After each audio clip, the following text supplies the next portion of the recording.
नमस्कार मित्रांनो, कसे आहात सगळे? बरे आहेत का? मी अंबिका अरगुडे आपल्या चॅनलमध्ये सगळ्यांचं स्वागत करते. आज 15 ऑगस्टच्या सगळ्यांना लाख लाख कोटी कोटी हार्दिक शुभेच्छा. मग काय आज सगळ्यांचं गोडधोड चालू असेल सगळीकडे. मी पण आज 4 पुऱ्या समर्थपुरत्या थोडंसं श्रीखंड आणणार आहे. जो कुठला सण असेल ना तर मी त्याला सणाला ना काही ना काही म्हणजे त्याला कळत नाही पण असं नाट नाही जाऊ देत. निदान गुळ खोबरं काही का होईना काहीतरी करते. बाकी अजून काय म्हणताय? सगळ्यांच्या मुलांचे झाले का सगळ्यांचे शाळेत जाऊन झेंडावंदन वगैरे? आज मस्त मस्त खायला थोडं खायच्या वेळेस आहे त्या वेळेस श्रीखंड आणणार 4 पुऱ्या करणार. मग समर्थ काय करतो, पुरी कमी श्रीखंड सगळं संपून टाकतो. त्याला गोड खूप आवडतं. खाल्लं की एकच पदार्थ पूर्ण खाऊन टाकतो. मग ते थोडंसंच आणते, मग जास्त नाही. मग उगीच परत एकदा खाल्लं तर माणसाला परत शिसारी बसते ना, परत खाऊशी वाटत नाही. बाकी कसं काय? तुम्ही कसे आहात? बरे आहात का सगळे? माझ्या चॅनलला व्ह्यूज कमी होत आहेत बरं का. जास्तीत जास्त व्ह्यूज वाढवा, जास्तीत जास्त लाईक करा, शेअर करा, सबस्क्राईब करा, मला सपोर्ट करा. मला तुमच्या सपोर्टची खूप गरज आहे.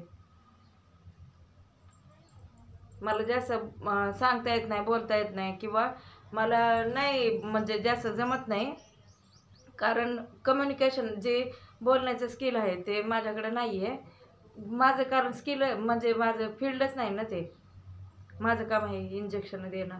हे पेशंट आलं, हे धरा धरा पळा लगेच द्या ठेवा. मला त्यामुळं बोलायला जास्त जमत नाही. मग जेवढं मला बोलता येईल तेवढं बोलण्याचा प्रयत्न करते. बघा, मला सगळ्यांनी लाईक करा, शेअर करा, सबस्क्राईब करा, जास्तीत जास्त व्ह्यूज वाढवा. ते व्ह्यूज कमी झाले, परत व्हिडिओ जात आहेत की नाही माहीत नाही, पण काही लक्षात येत नाही आहे माझ्या.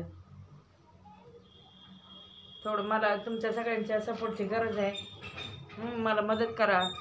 सगळ्यांना मी हात जोडून विनंती करते, मला मदत करा. कारण प्रॉब्लेम असं म्हणजे काय काय आणि किती किती सांगू ना. समर्थला प्रॉब्लेम आहे थोडासा ब्रेनचा, त्यामुळे मी त्याला औषध पाणी चालू आहे. त्यामुळे मी त्याला असं म्हणजे आता 2 वर्ष झालं मी त्याला करता करता आता बोलायला लागलं. लेकरू वाचा फुटत नव्हती, वाचा फुटली. आता हळूहळू लागलं आहे बोलायला वगैरे. काही काही गोष्टी समजत नव्हत्या, समजायला लागल्या. हाय हुशार खूप, पण त्याचं जे बोलण्याचं स्किल आहे त्याच्यामुळे तो मागं पडतो इतर मुलांपेक्षा. लेकराची माया तर एवढी येते की पोटात कालवते. त्याला चेहरा मोहरा बघून असं कसं तरी व्हायला लागतंय. त्यात काय झालं, माझं डोकं पण खूप दुखलं. ते प्रवास पण करून आलो, झोप पण झाली नाही. आणि शेजारची माझी मैत्रीण आहे, आता आम्ही जवळजवळ 4 वर्ष झालं शेजारी राहतोय. त्यांची लेकरं आमची लेकरं असं एकत्र खेळणं, गप्पा गोष्टी, काहीतरी सुखदुःखाचे बोलणं, काय देणं घेणं होते ते गोरगरिबाला. पण सुखदुःख बोलण्यानेच वाटलं जातं आहे ना. वाटणारे तिच्या नंदाचा नवरा वारला न, ते म्हणजे माझ्याच वयाचा होता. चांगलं लग्न चालू होतं आणि झालं सगळं. काही छात जळजळ व्हायला लागली म्हणून उभं राहायला गेलं, गाडकन पडलं आणि हार्ट अटॅक येऊन वारले. मग मला ते मनावर एवढं असं दुःख झालं ना की मला कळे ना म्हणजे दुःख मला नेमकं कशाचं, आपलं स्वतःचं आहे का दुसऱ्याचं आहे का. दुसऱ्याचं ऐकून आपण आपल्या स्वतःला असं कंपॅरिझन करतो म्हणून दुःख झाले. तर दुःख हेच खरंच असंच आहे की दुसऱ्याचा विचार करतो आपण की बाबा हे असं घडू शकतंय, तर असं कंपॅरिझन करूनच मला ते थोडं मनाला असं वाईट वाटलं. वाईट म्हणजे माझी कंबर झापकली. ते सगळंच एकत्र, कारण आपल्याला लेकरू बाळ आहे, त्यात असं थोडंसं समर्थमध्ये प्रॉब्लेम आहे. त्यामुळं असं जास्त मनावर घेते, म्हणजे टेन्शन, मानसिक भावनिक होऊन मानसिक त्रास होतो, असं होतं. असं म्हणजे आपल्याच वयाचा माणूस असं अचानक तर अरे हे असं असं भीती वाटायला लागते. भले आपण दुसऱ्यांना बरं करतो, पार जाणाऱ्या रस्त्यावरून ओढून काढतो, खेचून काढतो, पण आपलं स्वतःला जर झालं तर ती वेळ काय आपण काही करू शकत नसतो. असं भीती वाटायला लागते जीवनाची. म्हणजे भावनिक होऊन वेगवेगळे विचार करून ते दुःख होतं. सगळं कष्टाचं आणि हालापेष्टेचं जीवन जगते. सकाळी जरा तिला फोन घेऊन केला म्हणजे जो तिचं नवरा आहे मैत्रिणीचा ते हळवा आहे, माझ्यापेक्षा पण लहान आहे. असं वाईट वाटतं ना, आपल्याला बहिणीसारखं जीव लावतात तर आपण पण जीव लावला पाहिजे. जीव लावला पाहिजे असं होतच नाही, असं म्हणण्याची गरज नाही, ते आपोआपच होतं अटॅचमेंट. थोडंसं ते कामाला पण गेलं नाही काय नाही, ते पण नाही होत झालं. परत हे पण ऐकू आलं. आता भाडं कुठं द्यायचं, म्हातारी बसली डोक्यावर. सकाळी उठलं की चालू असतंय तिथं व्हायगन काय गं व्हायगन काय गं, हटकत बसते सारखे. कुठून जमा करायचं, कुठं द्यायचं आणि कसं द्यायचं. तर तिला समजावलं, सांगितलं तरी इकडून येणार आहे, जरा जमा करायचं समजावं, ऐकून घेत नाही. त्यांना असं वाटतं की एकटी बाई आहे, ही कुठून पैसा जमा करणार, कुठून देणार आणि काय करणार, असं म्हणजे आपलं बुडतं आहे का काय, त्यांचा विचार त्यांचा. असं असं का थोडीच आपण करू शकतो आहे. आपल्याला होतं आहे तर करायचं, नाही झालं तर काय मग शेवटी जे आपली परिस्थिती आहे ते ॲक्सेप्ट करून मग शेवटी कोण काय होईल ते जाईल असं होतं.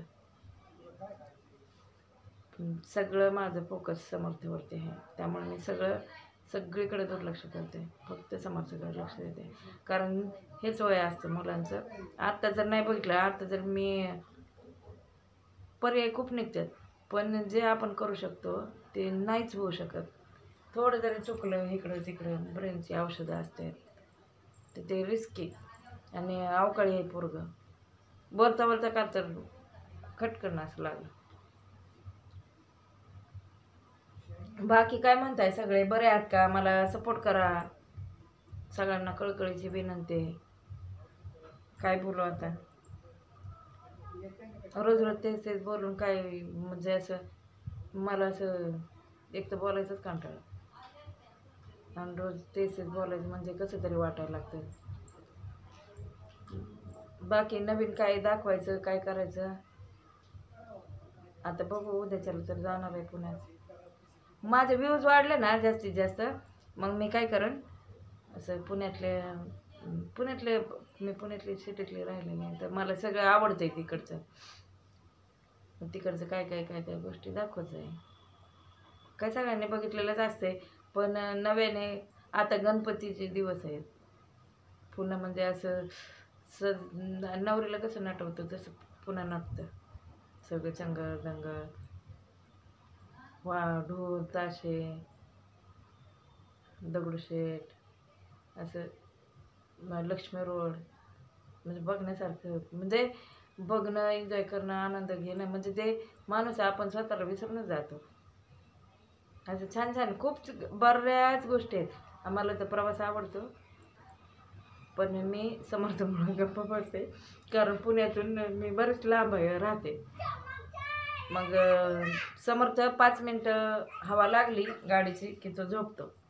मग ते नसते उद्योग नको वाढायला. आणि जरा पाऊस कधी येतो कधी नाही. तर पाऊस 2-4 दिवस झालं आलाच नाही, गेला बाबा कुठं. पावसाची तर गरज आहे. बघू आता काय होतंय. बघा मी तो व्ह्यूज वाढले ना की मी जास्तीत जास्त काय एन्जॉय करण्यासारखं बरंच असं रोजचं काय रडगाणं गायचं ना, तर असं आपण आनंद घ्यावा, आनंद द्यावा सगळ्यांची, मला हेच आवडतं आहे. आता तुम्हाला लक्षात येत असेल माझ्यावरून पण की माझी काय कंडिशन असेल, पण तरी पण मी म्हणजे पॉझिटिव्ह राहिलं ना, सगळं पॉझिटिव्ह होतं. माणसाला जिवंत असणं हेच खूप महत्त्वाचं आहे. जिवंत असेल तर काही बाकीचं काही अडीअडचणी, शारीरिक व्याधी हे होत राहणार. जीवन आहे हे सगळं, जीव आहे आपला शेवटी. सगळ्याच प्राणी मात्रांना होत आहे. माणूस आहे म्हणून आपल्याला ते समजतंय, आपण त्यातून मार्ग काढू शकतो. मुक्या जनावरांना तर करू शकत म्हणजे कळत सुद्धा नाही हे. त्यामुळं पॉझिटिव्ह राहायचं, पॉझिटिव्ह निघायचं. मी तर महाराजांवरती सगळं सोडून दिलंय. महाराज म्हणजे स्वामी समर्थ महाराज म्हणतात. समर्थचं नाव समर्थ आहे का? महाराजांनी माझी ओटी भरली. मग जगण्याला एक अर्थ आहे ना. आपण एकटा असं स्वतःसाठी काय जगणार ना. आपण कोणासाठी तरी जगतोय हे खूप महत्वाचं आहे. त्यासाठी आपण आपला पण जीव सांभाळतो, त्याचा पण सांभाळतो.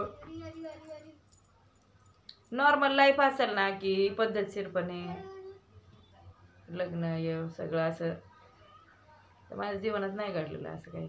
त्यामुळे ते पण त्यातूनही आपण आनंद काढायचा असतो. कसं काढायचं ते बघा. खूप लॉंग व्हिडिओ झाले ना मग कंटाळा येतो ना बघायचा. गप्पा गोष्टी व्ह्यूज वाढले ना मग मला असं गमती जमती बोलायला, गप्पा गोष्टी करायला आवडतं. मग मला कंटाळाच येत नाही मग ते. म्हणजे असं तेवढंच गप्पा म्हणजे असे उगीच आपले बडबड असं नाही. तेवढंच आपलं आनंद आहे की बाबा आपलं विरंगुळा, की आपलं डोकं शांत झालं, की आपलं प्रत्येकाला टेन्शन असतं, प्रत्येकाला अडीअडचणी आहे, सगळ्यांना सगळं आहे.